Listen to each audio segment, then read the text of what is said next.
Conferencia Pathwork número 47, el muro interior. Saludos en el nombre del Señor, saludos para todos mis amigos, bendita sea esta hora. Todo ser humano tiene el deseo de buscar la perfección, la capacidad de amar y la verdadera bondad. Este deseo vive en la chispa divina de todo ser, pero en su estado puro no siempre penetra todas las capas de imperfección. Es como si el sol brillara a través de un vidrio sucio y su luz se hiciera brumosa. Lo mismo sucede con el deseo de desarrollo. Sin embargo, amigos míos, aparte de este deseo del ser superior, el mismo deseo de perfección proviene del ser inferior. Y esto sucede con todos aquellos que han entendido que el egoísmo y los propósitos egocéntricos no traen resultados deseables. Si ustedes solo cumplieran los propósitos de su ser inferior como existen en esencia, no serían apreciados, seguramente no serían amados y admirados. Es por esto que el deseo de ser bueno es también un deseo egoísta. Es importante entender esto y reconocer internamente que el deseo de ser bueno como tal no viene necesariamente y exclusivamente del ser superior. Esto es un problema confuso para muchos seres humanos y la única manera de ver con claridad es darse cuenta de las propias emociones con sus deseos y motivaciones, ya que de esta manera es posible separar el motivo puro del egoísta. Esta confusión puede ser tan fuerte que muchas personas se sienten inseguras de seguir su deseo de bondad, especialmente cuando se han dado cuenta de que existen motivaciones egoístas. Ciertamente es importante buscar lo bueno y correcto dentro de ustedes mismos y en sus acciones, pero es necesario entender claramente hasta qué punto este deseo está coloreado por su egoísmo. Muchas veces este conflicto no es consciente. Se dan cuenta por una parte que quieren lo bueno, lo bello y lo verdadero, pero a la vez una voz que pregunta: ¿esto es bueno? ¿Es realmente bueno? ¿Hacer esto es desinteresado? De esta manera se confunden, dudan de sus buenos motivos. Solo los muy ciegos, los seres humanos que son niños espiritualmente hablando, buscan la satisfacción de sus fines egoístas y creen que esto servirá a su propósito. Mas cualquiera que ha superado este infantilismo espiritual sabe muy bien que el servir a intereses propios a menudo trae mayores desventajas que el resistir estos impulsos egoístas. En este nivel, el ser ha superado el estadio más primitivo, pero no ha alcanzado todavía el nivel donde ha superado emocionalmente sus deseos egoístas. Este es el estado en que se encuentra la mayoría de ustedes, y es esta la lucha en la que estamos interesados. El primer paso es reconocer el significado de sus diferentes deseos, motivos y sentimientos.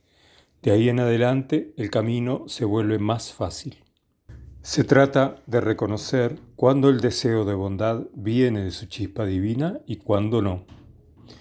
Una vez que tengan claridad a este respecto, no solo habrán dado un paso más en el autoconocimiento.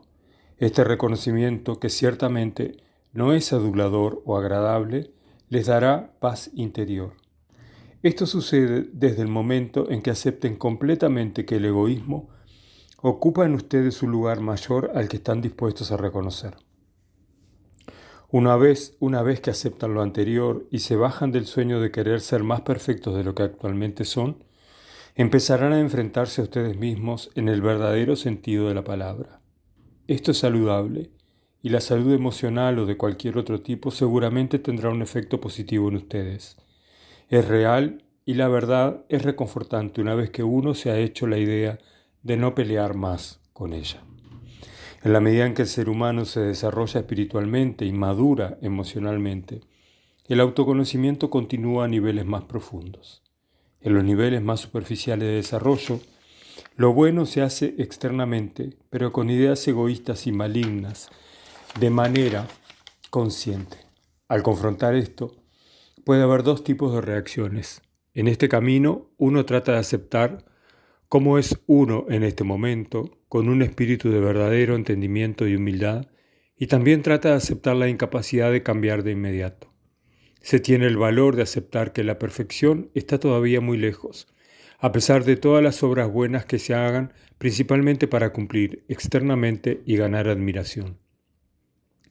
La otra alternativa es racionalizar, justificar y explicar por derecho propio este conocimiento de un deseo nocivo y a veces maligno, tratando de autojustificarse a través de los errores de los demás. A esto lo llamamos hipocresía, y hay muchas personas a las que podemos incluir en esta categoría.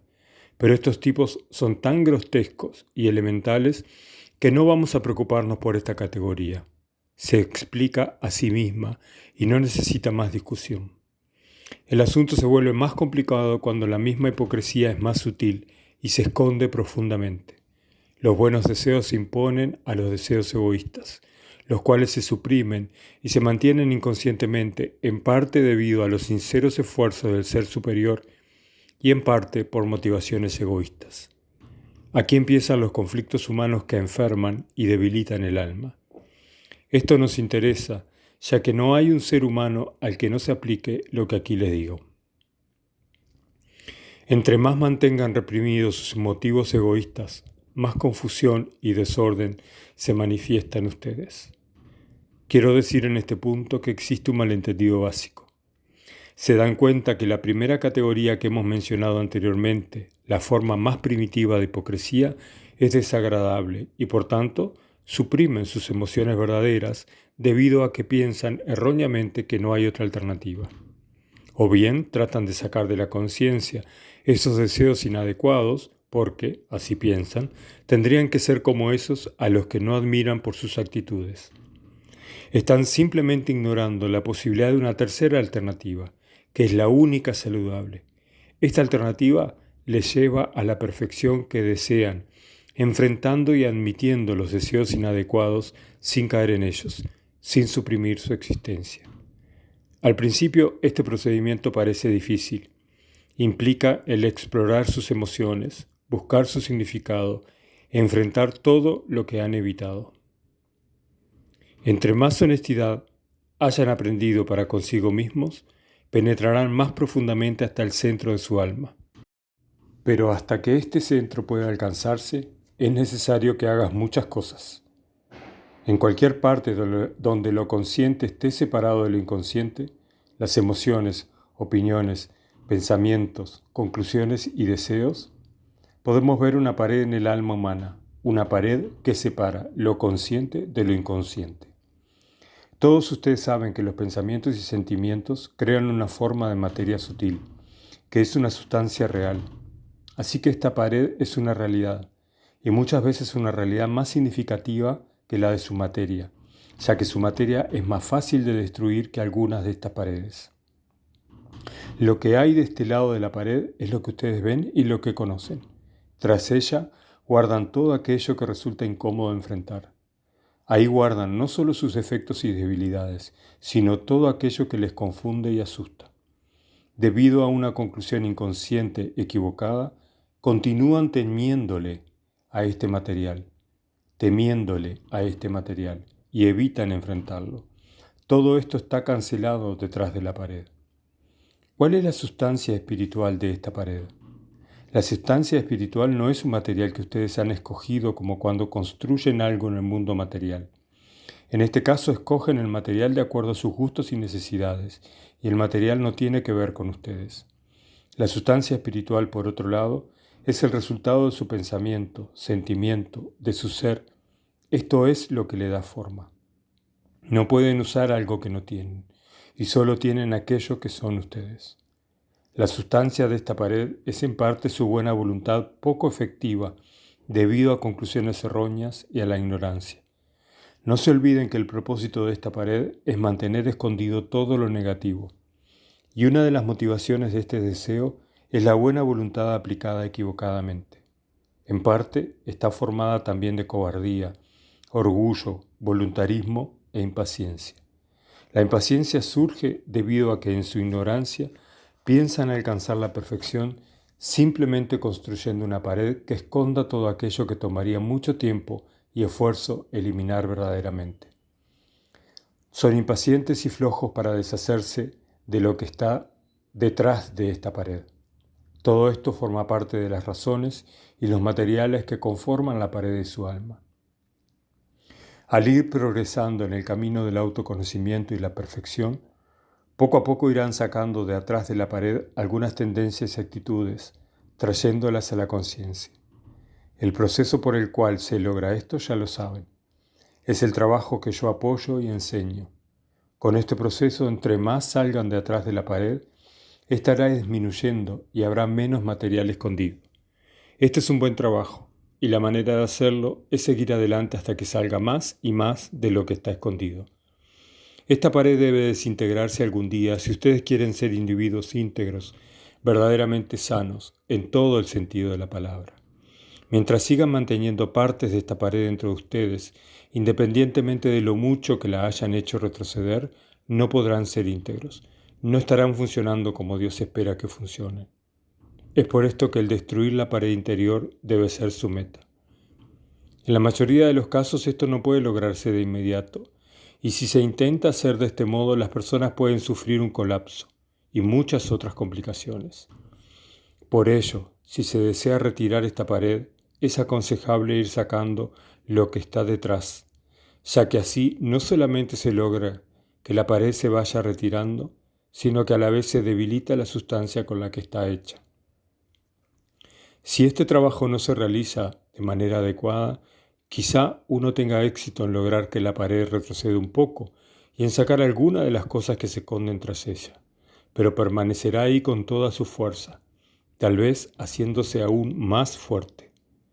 Más adelante les explicaré cómo sucede esto y cómo evitarlo. Por el momento quiero hacer énfasis en la importancia de destruir esta pared algún día. Esto puede y debe pasar sin agitar la personalidad de manera innecesaria. Solamente cuando la pared ha desaparecido puede ocurrir su renacimiento espiritual. Entonces estarán desnudos interiormente, frente a su Creador, frente a sí mismos, ya que es necesario llegar a estar así desnudo, vacío, para que la sustancia divina lo llene y eche raíces dentro de ustedes. Mientras su pared rígida subsista, aunque esté débil, aunque haya retrocedido, la sustancia divina será inefectiva en el mismo grado en que la pared es fuerte. Esto es, entre más fuerte sea la pared, será menor el efecto de la sustancia divina que espera llenarte. Así que, queridos amigos, todos los que han trabajado con éxito en este camino, traten de darse cuenta y de visualizar esta pared dentro de ustedes. Esto puede lograrse en meditación, en la observación de sus reacciones. Entonces sabrán dónde se encuentra la pared. Una vez que la han localizado, será más fácil deshacerse de ella totalmente. Quiero hablar acerca de un peligro del que quiero que se protejan. Se trata del riesgo de sacar material de atrás de la pared, pero fortaleciéndola inconscientemente al emplear medidas parciales. ¿Cómo y cuándo sucede esto? Sucede cuando un pensamiento real, enseñanza, filosofía o descubrimiento sirve como fachada de la pared que está atrás y que ustedes continúan escondiendo. Es una verdad que sirve para esconder algo. Esto sucede frecuentemente. Ninguna verdad se salva de este destino. Muchas personas buscan la verdad y la verdad puede venir a través de muchos canales. No importa qué tan sincera sea esta búsqueda. Casi en cualquier persona hay resistencia a enfrentar ciertas cosas dentro de sí misma. Estos dos deseos contradictorios en apariencia pueden combinarse al ir en busca de la verdad, usando la misma como escudo contra la pared.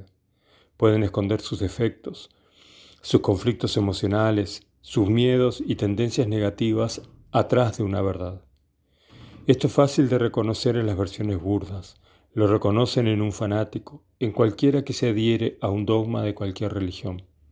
Esta persona puede tener cualquier cantidad de reacciones negativas mientras plantea las verdades de la religión que ha elegido.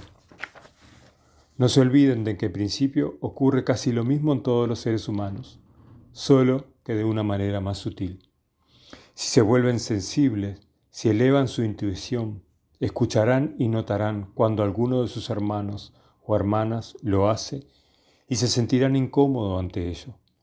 Sin embargo, ignoran que hacen lo mismo, solo que usan otra verdad para esconderse.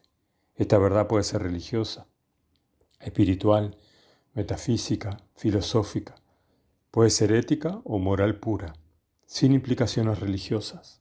Puede ser psicología, psiquiatría, psicoanálisis, cualquier clase de descubrimiento. Las palabras, los términos que usan que son ciertos y buenos en sí mismos. Pero en el momento que los usan de esta manera, abusan de ellos y pierden su realidad. Se convierten en algo muerto, rígido y sin sentido. Ninguna verdad se salva de este destino si no están alertas, si no buscan esta actitud en ustedes mismos. De la misma manera puede abusarse de las enseñanzas que les estoy dando. No se hace propositivamente, sino por ignorancia. Por ejemplo, al hablar de o al usar ciertos términos, si al mencionarlos ya no sienten su verdadero significado, es el momento de revisar si no han caído en esta trampa inconscientemente. Pueden incluso esconderse tras un reconocimiento real que han hecho en ustedes mismos. Puede ser una imagen, una conclusión errónea, ciertas faltas que han encontrado. Puede ser que se escondan ahí y lo usen como la fachada externa de tu pared. Es como si algo en ti dijera, solo voy hasta aquí, no más lejos. Estoy dispuesto a aceptar esto y esto, no más. El admitir ciertas faltas y condiciones equivocadas aplacará a aquellos que me ayudan a alcanzar el centro de mi ser. Así que no puede decirse que no estoy dispuesto. Pero aquello que realmente me preocupa no lo voy a soltar tan fácilmente. Y esta es una buena forma de seguirme escondiendo. Tal vez todo esto les suene extraño y no capten lo que digo. Permítanme expresarlo de manera más clara. Supongamos que han ingresado en este camino de buena voluntad y con buenas intenciones y que han hecho algún progreso. Quizá hayan hecho ciertos reconocimientos sobre ustedes mismos, cualquiera que estos fueran.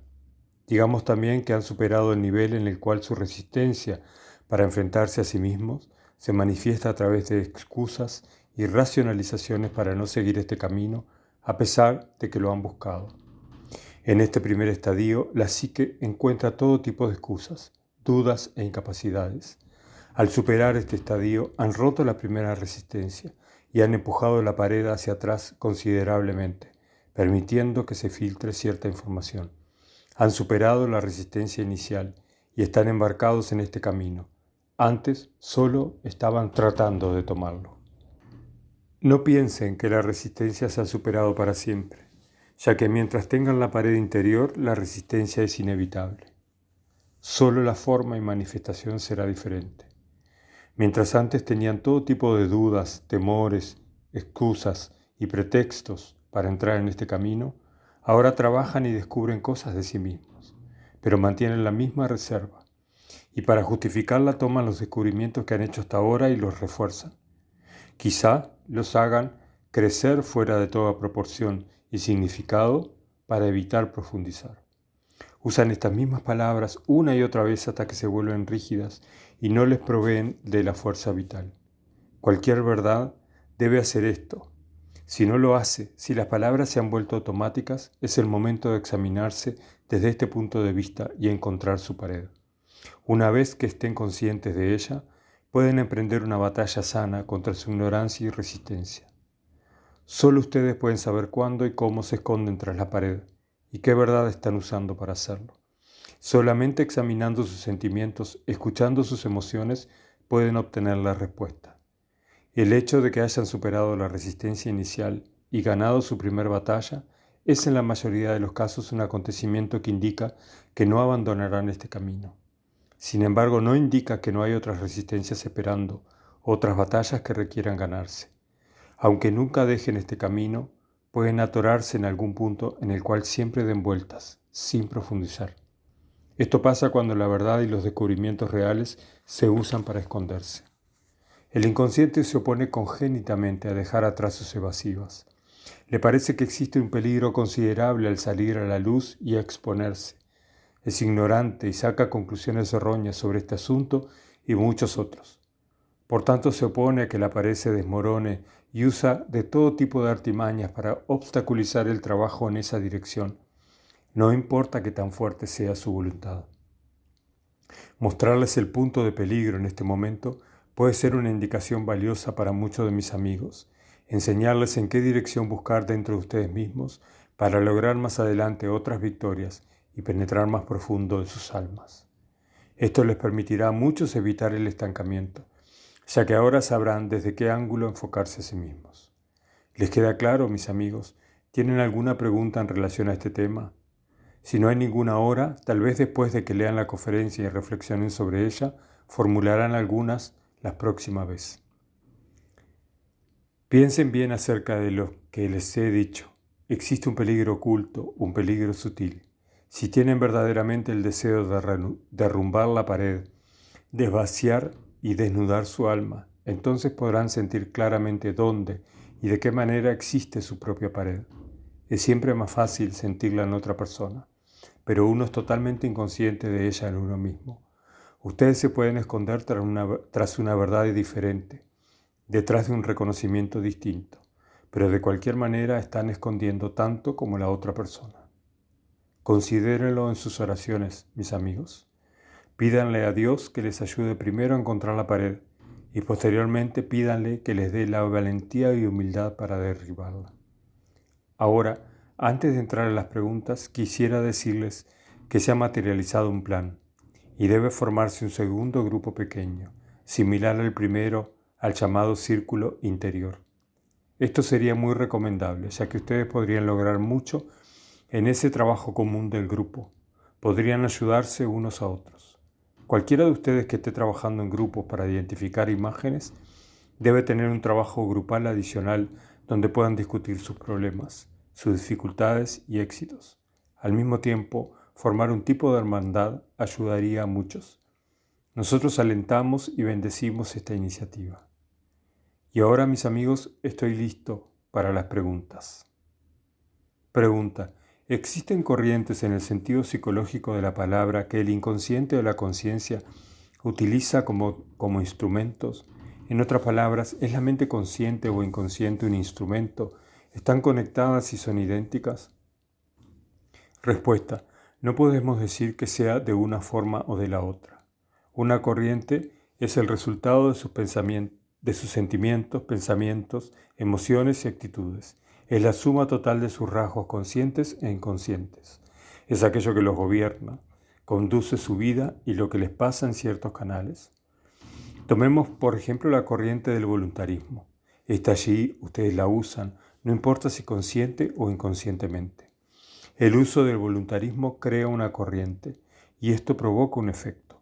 La corriente del voluntarismo no es el voluntarismo en sí, es el voluntarismo trabajando, porque el voluntarismo puede estar adormecido, puede no utilizarse. Entonces la corriente será débil o muy escondida y sus efectos no serán evidentes, de manera que la personalidad nunca sabrá lo que produce dichos efectos. Pero si se le usa, aún de manera inconsciente, aún si no se manifiesta como tal, aún si se manifiesta de una manera muy escondida e indirecta, dicha manifestación es causada por la corriente. Es como la electricidad. Ustedes deben tener ciertas condiciones básicas para producir una corriente eléctrica. Es exactamente la misma cosa.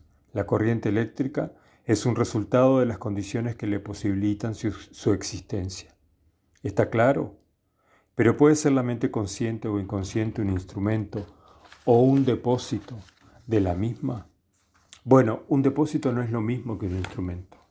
Es la mente, ya sea consciente o inconsciente, la que la produce. Ustedes pueden decir también que es la personalidad, que está constituida tanto por la mente consciente e inconsciente, la que la produce. Por tanto, no es el instrumento, ya que este último siempre es algo pasivo. Es la mente la que produce corrientes de manera activa.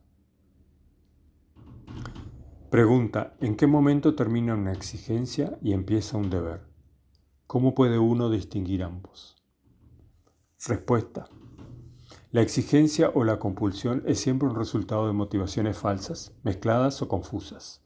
El deber es algo enteramente voluntario. Si ustedes realizan un deber sin compulsión, es porque ustedes lo han decidido así.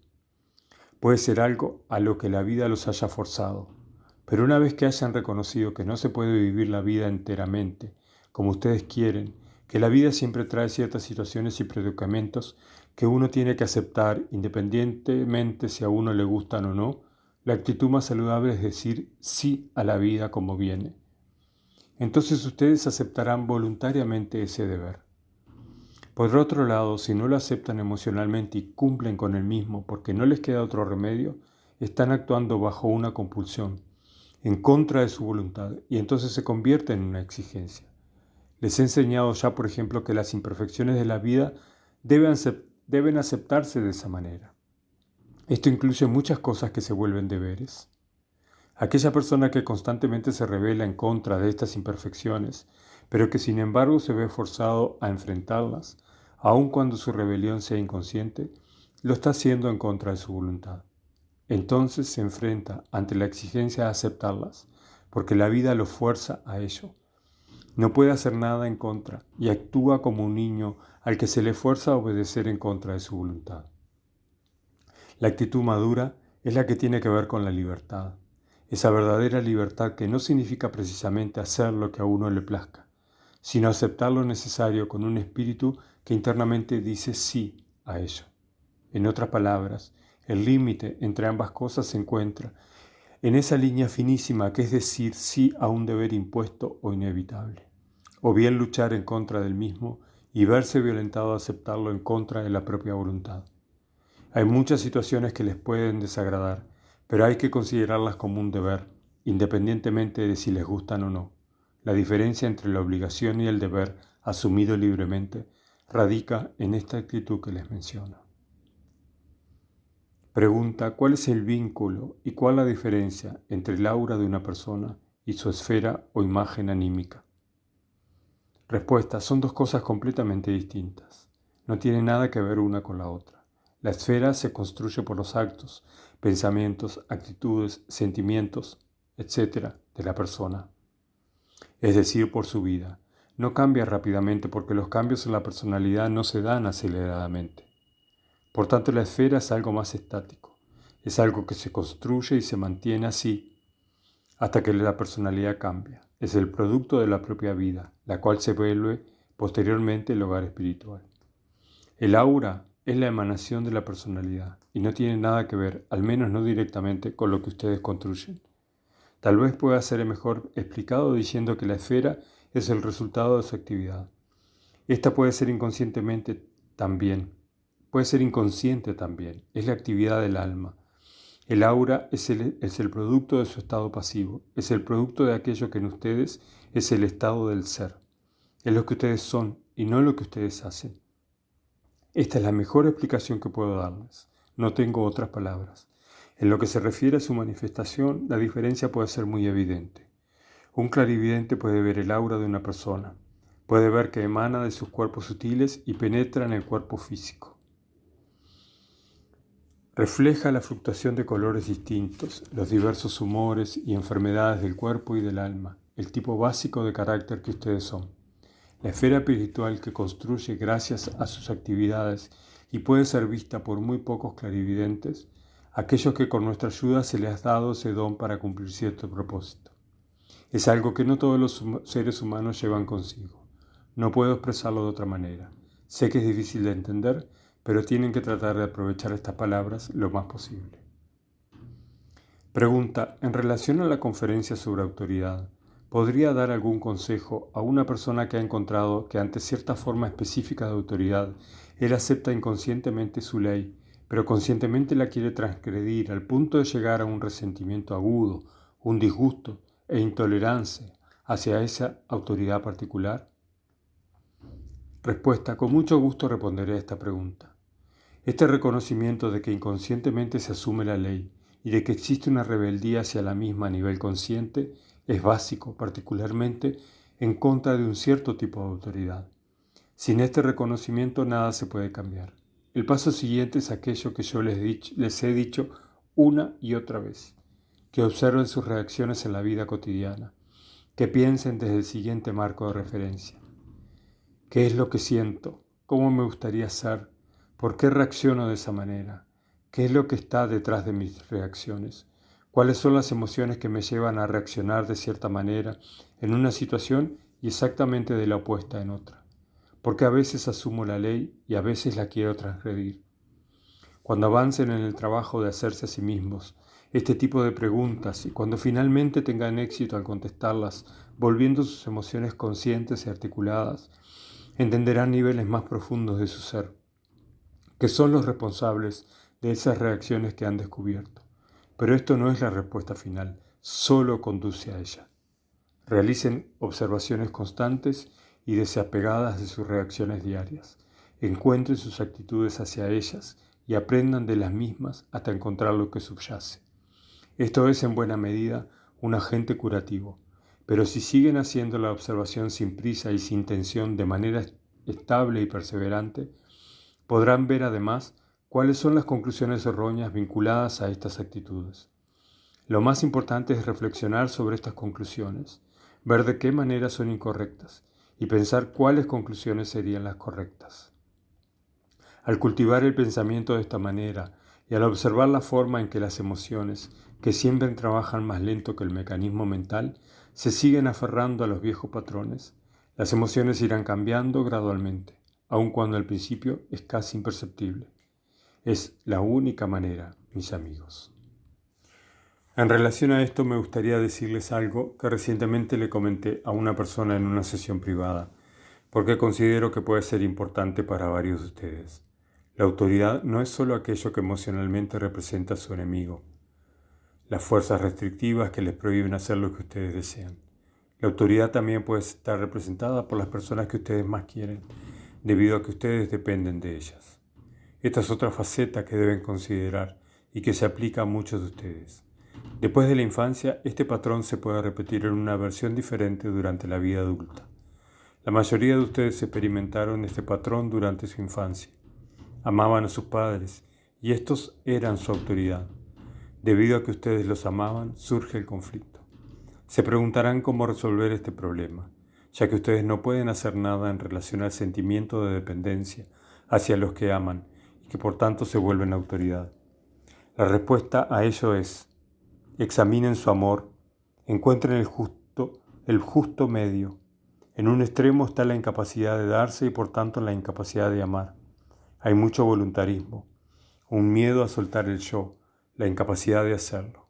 En el otro extremo encontramos la dependencia exagerada que se da debido a la tendencia de soltar demasiado en la dirección errónea. En donde quiera que se dé este desequilibrio, se encontrarán otras corrientes insanas y dañinas. Y el equilibrio debe establecerse antes que nada mediante la conciencia de este problema y el enfrentamiento honesto del mismo cuando reconozcan cualquiera de los dos extremos opuestos. Debo decir que es más frecuente la tendencia a no darse. Véanlo una y otra vez, reconózcanlo y rueguen para que se les otorgue una guía para reconocerlos. Entonces gradualmente sus emociones encontrarán el justo medio. Aquel para quien su amor se ha vuelto una autoridad debido a una sobredependencia, aprenderá que el amor verdadero y sano es aquel en que uno se da enteramente, pero que a la vez se recupera de una manera nueva que no esclaviza ni hace dependiente a la personalidad. Pero deben beneficiarse a sí mismos y sentirse más frescos y libres al darse enteramente. El miedo de soltarse es muy usual. Es una causa común de enfermedad, pero también hay casos en que se da lo contrario, y los opuestos están más cerca de lo que ustedes se imaginan. Para darse verdaderamente se elige el camino correcto y la circunstancia adecuada, donde no sea posible el abuso, aquello donde la madurez del otro se encuentra con la propia madurez. La persona inmadura elegirá ciegamente el objeto que abusará de ella, y este miedo extremo provoca la prohibición a darse. La madurez es un entendimiento consciente de lo anterior y permite el crecimiento de los poderes intuitivos que permitirán la elección correcta en donde nadie saca una ventaja que no le corresponda. Pregunta: ¿cómo juzga el mundo espiritual a una persona que está en la búsqueda espiritual pero que se evade de sí mismo y elige el camino fácil? Respuesta: eso depende del desarrollo de la persona en cuestión. No se espera lo mismo de cada quien. Hay gente que solo trata de vivir correctamente y no cometer crímenes, que viven una vida decente promedio. Eso es lo más que se puede esperar de ellos. De hecho, les cuesta mucho esfuerzo hacer solo eso. es de lo que pueden ser capaces durante esta encarnación. Tal persona encuentra una mayor realización que aquel que sigue un camino espiritual sin abrir realmente su corazón y que se detiene a la mitad del camino. Este último no está haciendo lo mejor que puede. Ustedes, como seres humanos, tienden siempre a juzgar a todos de la misma manera. Cada uno ha logrado un nivel diferente de desarrollo en relación a diversos aspectos de la personalidad. Hay varios factores básicos que deben considerarse. Las características, la fuerza y la tarea son diferentes de acuerdo a las encarnaciones anteriores. Pero si por otro lado alguien capaz de realizar una búsqueda y de enfrentar su ser se abandona a la pereza, se llena de soberbia o por cualquier otra razón sigue la línea de menor resistencia, entonces el resultado lo resentirá él mismo, no porque nosotros lo juzguemos en el mundo espiritual de una forma moralizante o porque lo castiguemos. Ese es un error, no sucede tal cosa. Ustedes se castigan a sí mismos si ustedes van en contra de su propio plan o si no hacen aquello que se propusieron hacer cuando vinieron a esta vida. Entonces atraerán circunstancias que finalmente los acorralarán y eso sucede por su propio bien. Muchos de mis amigos podrán observar lo que les digo en algunas personas. La vida los acorrala, no porque Dios los castigue, sino porque ellos han puesto ciertas formas en movimiento que se oponen a su plan de vida. Cuando este plan de vida se viola, es el propio plan el que empieza a trabajar para lograr su realización. Si la elección de la personalidad se dirige en contra del mismo, entonces el plan de vida debe trabajar diferente que si se le acepta, pero el resultado será el mismo. La experiencia es diferente, así como el tiempo, pero los resultados finales deben ser los mismos. En virtud de que el plan de vida trabaja para establecer equilibrio y armonía, mientras la personalidad trabaja en su ignorancia en contra de este balance y armonía, más desequilibrado será el proceso de restablecer dicho balance, pero igualmente se dará al final. Tal es la fuerza curativa de la naturaleza. Esta misma fuerza trabaja en los elementos, en el cuerpo y en el alma. Cada vez que se haga algo que desequilibre las fuerzas universales, las fuerzas curativas de la naturaleza aparecerán para restablecer el equilibrio. Pero esa intervención puede parecer un trastorno, una perturbación. Lo mismo pasa cuando se da una tormenta o un terremoto. Es exactamente la misma perturbación. Es exactamente la misma clase de irrupción que sucede en el alma cuando ustedes van en contra de su propio plan. Pero al final se restablecerá el equilibrio. Ninguna otra cosa les haría entender y reconsiderar la dirección que han tomado, a excepción de estas perturbaciones aparentes que ustedes provocan y que son las medicinas de la naturaleza. Por supuesto, hablo de manera general y no en relación a una persona en particular. Por mucho tiempo se han engañado a sí mismos pensando que todos los percances y contratiempos en su vida son una injusticia y que ocurren gracias a la maldad y los errores de los demás. Solo podrán seguir creciendo eso por un tiempo limitado. Eventualmente se dará una situación en la que se vean acorralados por sus propios errores, en la que tengan que confrontar el hecho ineludible de que son ustedes mismos los que han producido esa miseria. Y finalmente eso los despertará y motivará a que cambien su camino. Esta es la manera en que nosotros lo vemos. No es un asunto de opinión. Sabemos que esta ley curativa benigna simplemente existe en el universo. Y luego vemos a un ser humano, sabemos inmediatamente por las formas, y cuando vemos a un ser humano, sabemos inmediatamente por las formas en su alma, por las imágenes interiores, si está caminando enteramente de acuerdo con su plan, si lo está haciendo en parte y se desvía un poco, pero no lo suficiente para perder su curso, o bien si está enteramente fuera de su propio camino y por tanto construye y produce lentamente las condiciones que finalmente le parecerán una tragedia, pero que en realidad son las fuerzas curativas de la naturaleza. Mis queridos amigos, se me ha permitido traerles a todos ustedes, así como a sus seres más queridos, tanto en la tierra como en el plano espiritual, bendiciones curativas, bendiciones de amor, fuerza, valentía. Vayan en paz, mis amigos, reciban su amor que envuelve a cada uno de ustedes. Si mandan sus sensores al exterior, se darán cuenta de que no están solos. Queden con Dios. Fin de la conferencia Pathwork número 47.